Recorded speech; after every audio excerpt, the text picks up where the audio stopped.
few weeks ago, I reviewed Animaniacs, an animated series produced by Steven Spielberg that introduced dozens of new cartoon characters to viewers young and old.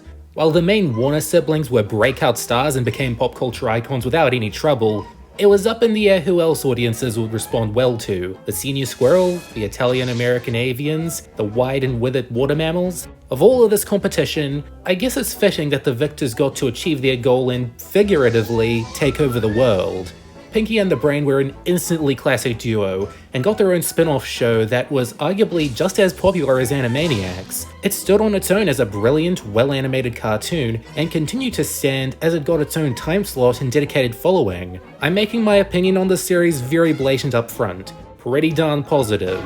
I've already told you how Animaniacs came to be, but what about the original Pinky and the Brain segments? They, like most other Animaniacs segments, were created by Tom Ruegger. It wasn't one of the very earliest to be conceptualized. The Warners and Rita and Run take that cake, I believe. But Pinky and the Brain's creation and development dictated what others were explored further. Mainly, one other concept where the duo of a smart and dumb guy was dropped. This particular one being about some damn beavers. Angry beavers, that'd never work. They'd found the right setup for their sitcom-esque segment. They had plenty of successes to the Looney Tunes lineage, a buddy comedy and a timely spoof, but they needed a good old reliable formula that promised plenty of adventurous potential and observational humor. Two lab mice trying to become rulers of the world was adorable enough to fit the bill. More integral to Pinky and the Brain's success were their voices, Rob Paulsen and Maurice LaMarche. Rob was already doing Yakko Warner and Dr. Scratch and Sniff, and whipped out a dopey but high-pitched British accent. It got less dopey with time, but remained lovably silly. Are you pondering what I'm pondering? I think so, Brain. But where are we going to find a duck and a hose at this hour? But if Jimmy cracks corn and no one cares, why does it keep doing it? For Brain, Maurice LaMarche, who was already doing Squid, did an impression of the famous filmmaker Orson Welles, subdued and articulate with malice. Although it's fair to say Brain's a bit shorter.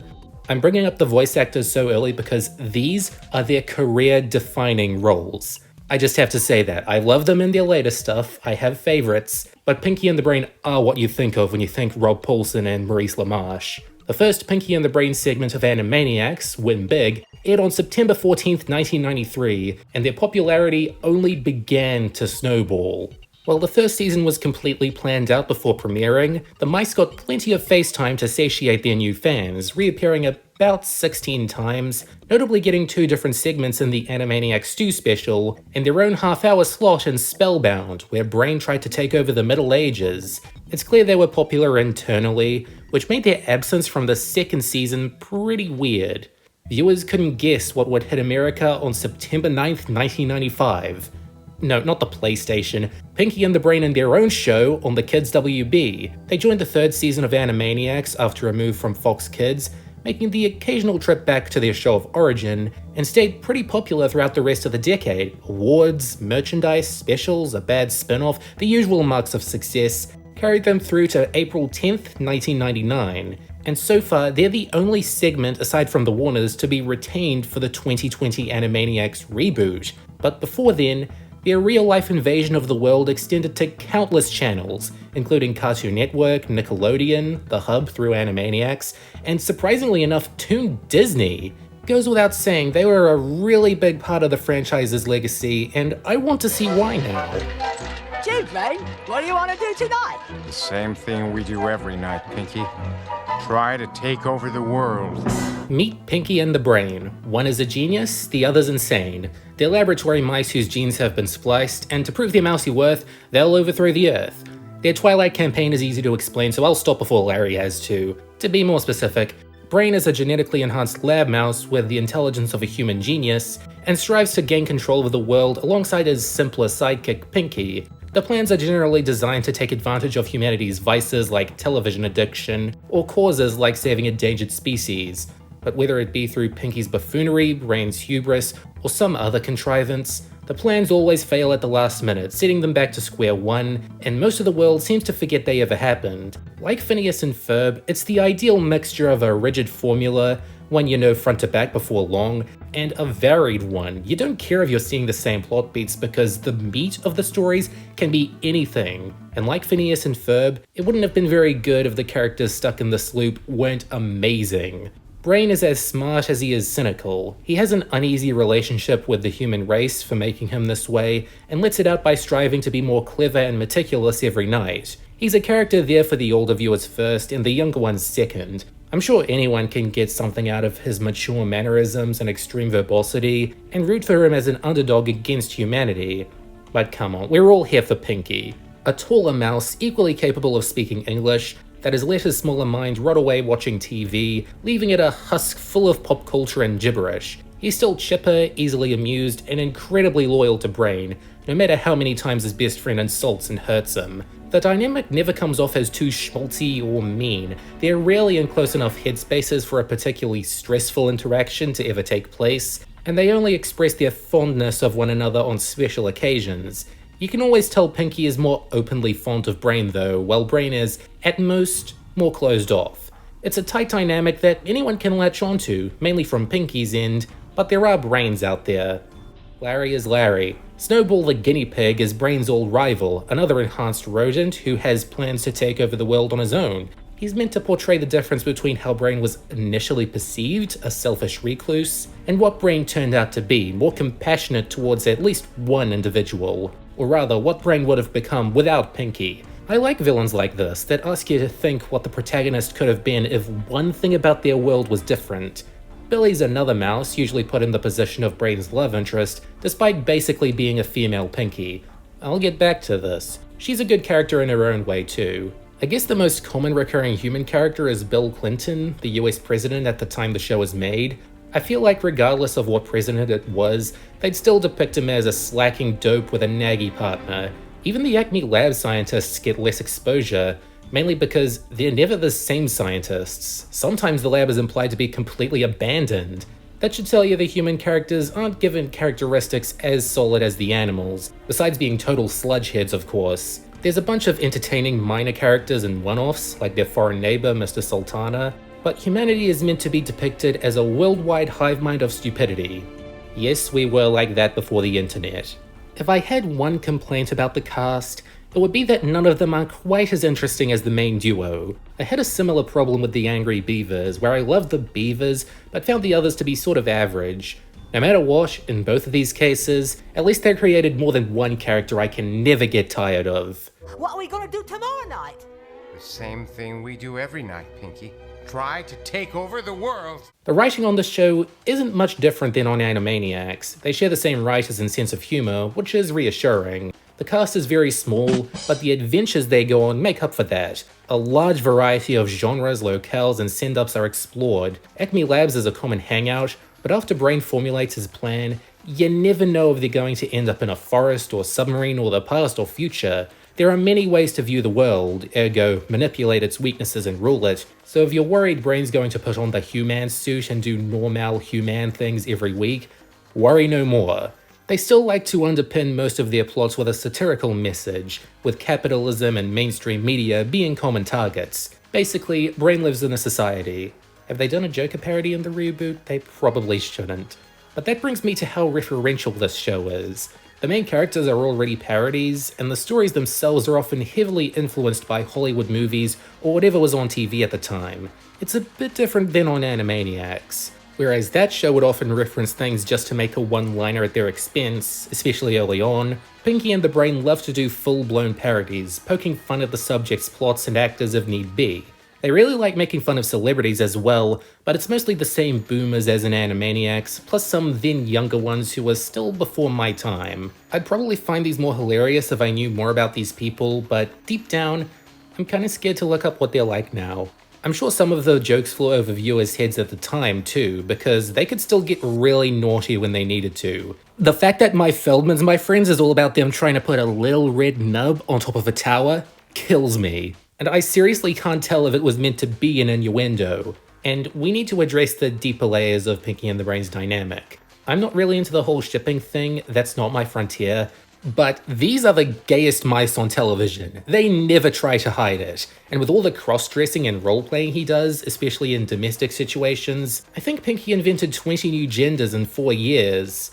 But this show isn't just mocking, horny, and proud, it can be pretty clever. Whoever wrote Brain's lines always had a thesaurus on standby, it seems, because each episode has a fancy or obscure word in the credits that ties into the story. They do just enough to make the writing highbrow, but still relatable to any audience, which I can dig.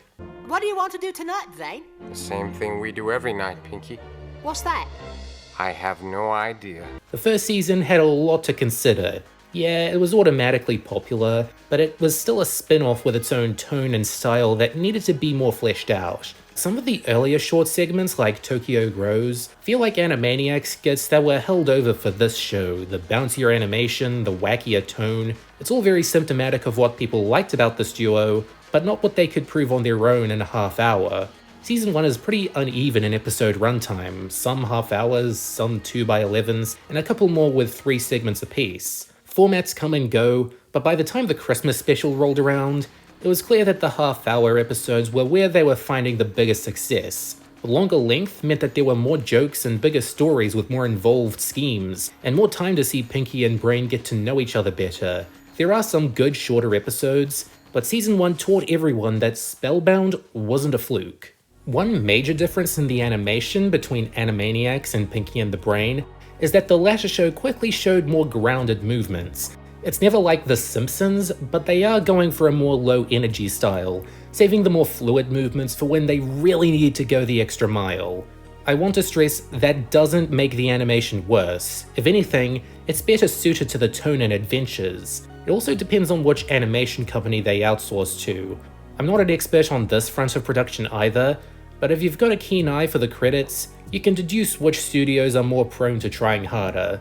It's still Warner Brothers animation, so it's always going to be a little goofy no matter what. Some coloring errors tend to slip through the cracks, and some of the human animation is pretty uncanny and could have done with another retake.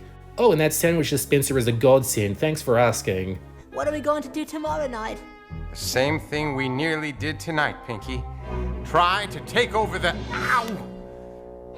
Perhaps we should sit out a night. Although this run is a little shorter, it's becoming clear that the half-hour episodes are the ones they have the most fun writing. The 2-segment structure is still there, but the typical runtime isn't adhered to very often. They could pair a 14-minute episode with an 8-minute one, or a 17-minute episode with a 5-minute one. With the show a bona fide hit in its own right, you can sense the crew getting very comfy with the status quo, which means something weird is gonna happen. What are we going to do tomorrow night, Brain? Sell seashells at the seashore? No, Pinky. The same thing we do every night. Try to wake over the turtles! They pulled a Disney. You know how their shows always have one super long season that lunges out at you? Pinky and the Brain has that too. Season 3 is 33 episodes long, making it a little over half the main series. What I want to know is, why here and not the first season? Animaniacs' first season was a majority of the show. It's bizarre that Pinky and the Brain wasn't like that up front. I can't really complain because, like a lot of these super long seasons, it's one of the best simply by virtue of having the most good episodes. Most of it is more of the same, but there were a few attempts to keep the series fresh. We got a Halloween show to knock another holiday off the list, a very special episode about smoking that ended up being quite excellent, plus some format benders and self-referential affairs. Most notably, a few meta episodes that served to poke fun at the executive demands they were getting behind the scenes. The Larry episode makes fun of the request to add more characters, and the episode You'll Never Eat Food Pellets in This Town Again was basically the writer, Peter Hastings, venting over how difficult the suits were to deal with. In hindsight, these jokes are more bittersweet, but let's stay in the moment. What are we going to do in the next millennium? The same thing we do every millennium, Pinky-o. Try to take over the galaxy! This may be the shortest season, but I'd consider it the best overall. This really is a case of quality over quantity, and leaving on a high note. The Brainwash 3-parter is a great starter, and the big Animaniacs Star Wars parody, Star Warners, is a great capper, and the few other episodes between them are all very strong. You'll see soon that my very favourite episodes are the best of 2 and 3, but 4 is spotless. But we can't end with positivity, can we? Gee, Brain, what do you want to do today? The same thing we do every day, Pinky. Endure Elmyra, then try to take over the world! So this is why babies cry when they're born. The higher-ups finally got their way, and commissioned a spin-off where Acme Labs is shut down, and Pinky and the Brain are adopted by Elmyra from Tiny Toons. Having not watched much of that show, I don't know much about her, but she seems like a decent character who's been shoehorned into an unfitting dynamic. With Brain now having to put up with two fools, the playing field is now very lopsided in favor of kitty buffoonery. The few other new characters they add aren't even very original. I like Elmyra's neighbor Rudy, but only because he's literally Nelson from The Simpsons. And not only is nearly every episode an 11-minute affair, like they're being more restrained, but the stories usually don't go anywhere. Like they only want to get one joke out of these scenarios, and if more come, then oops. It seems the writers and actors are still trying, but they aren't trying to hide the forced nature of the spin-off. I don't know why anyone would consider this a good idea, but it just makes the best episodes of the original series stronger by comparison. The Mummy is about Egypt, it's obviously up my alley. The title gives away what they're going to parody, but it's all in the execution with this one. The twists and turns are expected, but delightful.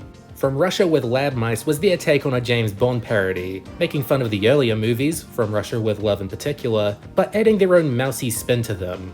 I can't tell you what happens in You Said a Mouthful, but I still love every line of dialogue. They're working in a factory and mostly communicate through tongue twisters. That should sell you how goofy this one is. Broadway Milady says it like it is. Brain writes a musical that doesn't go anywhere, while Pinky makes one that ends up being a complete success. It could make a good Broadway production on its own. It's got a strong dramatic hook. Star Warners is technically the series finale, and if you've seen a Star Wars parody before, just know this was one of the first. I was starting to miss the old Animaniacs gang, and was happy to see most of them return with a twist. It's not much of a Pinky and the Brain episode, but what can you do other than enjoy yourself? A Pinky and the Brain Christmas is everything you'd want. Brain interacting with the holiday for a plan, and Pinky just wanting to celebrate it. This is one of their more emotional tales, but hey, 'tis the season. A Pinky and the Brain Halloween is a teeny bit stronger. On top of Halloween just fitting the tone better, the stakes of the duo's friendship being tested are much higher. Mr. Rich is a fun character too, really ties it together and makes a great foil for both of them. Brainwashed is a big 3-part special that takes us through the Macarena, the Prisoner, and a fantastic voyage, and it's just as insane as it sounds. Still, the developments it makes to the rodents' backstories are very good additions. The Pinky POV is exactly what it sounds like, a whole episode seen through the eyes of the Narfmeister. And look, I don't want to play armchair psychiatrist, but I think you can piece together something's going on upstairs. This old mouse features a hilarious midlife crisis, and a valuable lesson that your future isn't set in stone, so don't waste your present. It isn't BoJack or anything, but I can see this being legitimately helpful for viewers as they get older.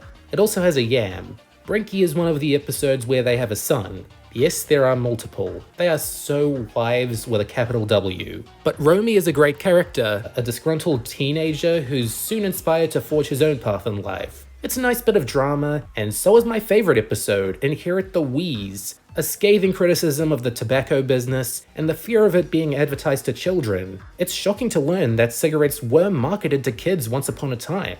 So Brain has a lot to reflect on in this scheme, and Pinky has a lot to be uncharacteristically crossover. I've got 6-week episodes. Pinky's plan is the most generic surprise party episode you can cook up. Pinky's somehow able to convince so many world leaders to come to Brain's party for the plot to go on, and Brain ruins it so the plot can happen. Doesn't feel very organic. Cute little alien head is the mice in Elmyra's contact with aliens. Sounds at least interesting, but it all feels aimless and ends before anything fun can happen. Brainania, on top of spending some time with some lovely island natives, is just bland. Brainania is technically a nation for a while, and I hope it didn't inspire Caucasia. The girl with nothing extra sees Brain try to make Elmyra popular so he can take over the world. Yes, they had to stretch that hard for the plans to still reach wide. The Hanson throwback is neat, but that's about it. The Mask of Braino kinda cashes in on the recent Zorro movie, kinda doesn't, kinda annoys me with the approach they took to the old don't try too hard to do good deeds lesson, sorta bows out on a low note, maybe in a certain way has nothing on Laos of La Mancha, but ultimately turns out to be a waste of time. The worst episode by far is Elmyra's music video. It shouldn't technically count, but the songs counted last time, so here goes. It's this flashy, in-your-face parody of homemade music videos, and it's very excruciating. I was already bored by this spin-off, I didn't want to be left dazed too. So all in all, while the spin-off dragged it down a smidge, and you probably wouldn't be into this show if you grow wary of formulaic writing, this is still a high recommendation from me. Pinky and the Brain are lovable characters that carry almost every episode on their backs, and if that isn't a mark of successful character writing, I don't know what is. I'm happy to see these characters and the Warners be brought back for a new generation to laugh at. They skipped mine, but I would have loved all this as a kid, I just know it. So if anyone asks you what you want to do tonight, how about suggesting you put on a show about taking over the world? That was the cheesiest way I could have ended this review, and I've already run this gag into the ground. Just cut to the preview.